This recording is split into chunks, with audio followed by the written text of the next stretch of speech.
Auzubillahiminashaitanirrajim. Bismillahirrahmanirrahim. Today we will discuss about the Imam Ali alayhi salam's introduction of a new system of government. If you want to listen and watch the Urdu version of this, you can go to the YouTube channel and listen my speech there regarding the introduction of the new system of government introduced by the Imam Ali alayhi salam. After his reformation, the next subject which he engaged his immediate attention was the improvement of administration. To make due arrangements for the security of the state from external attacks, to preserve land, preserve law and order, to control corruption and bribery, to provide equality and opportunities and equal distribution of public wealth among his subjects, to appoint honest and pious officers, to chastise the removed from the service dishonest ones, to maintain a powerful army, to avoid enrollment of mere mercenaries in it, to take care of the trades and traders, and treat non-Muslims with deserving leniency and respect, were apparently the items of his system which he successfully implemented. Division of public service departments. Imam Ali alayhi salam divided the state service into the following sections. The first, public finance; second, army; third, central secretariat; fourth, judiciary; fifth, provincial offices. Now talking about the finance department of Imam Ali alayhi salam. The department of the public finance was divided into two sections. The first was collection section.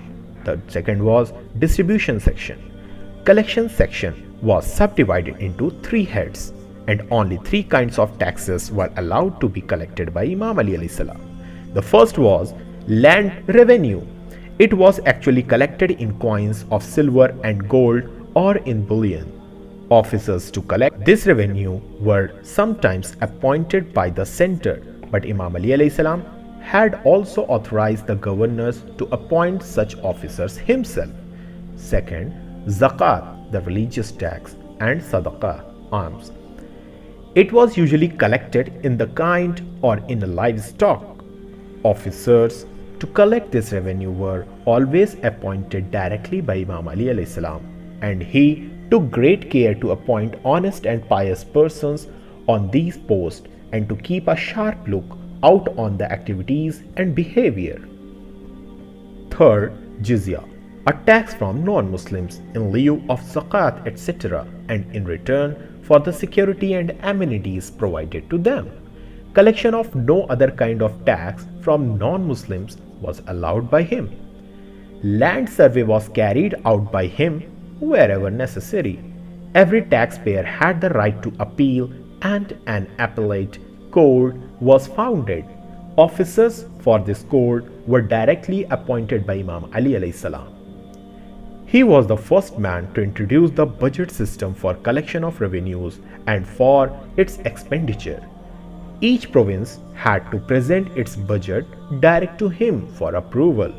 The income was divided into two heads, provincial and central. Zakat and sadaqah were items of the central revenues. Land revenue and jizya were provincial incomes. The schedule of rate for land revenue was fixed by him as under.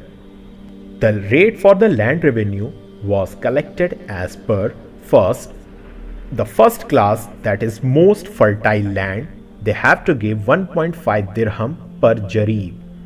And talking about the second class, that is fertile land, they have to give 1 dirham per jareeb. Third grade land, that is they have to give 0.5 dirham per jareeb. For the fourth, vineyard, orchards and date palm groves, they have to give 10 dirhams per jareeb. Now, sadaqah and zakat were the taxes which only Muslim had to pay. It was a tax levied on personal income, landed property, hoarded bullion, and currency on a livestock. Its rate was that which was fixed by the tenets of the Muslim law.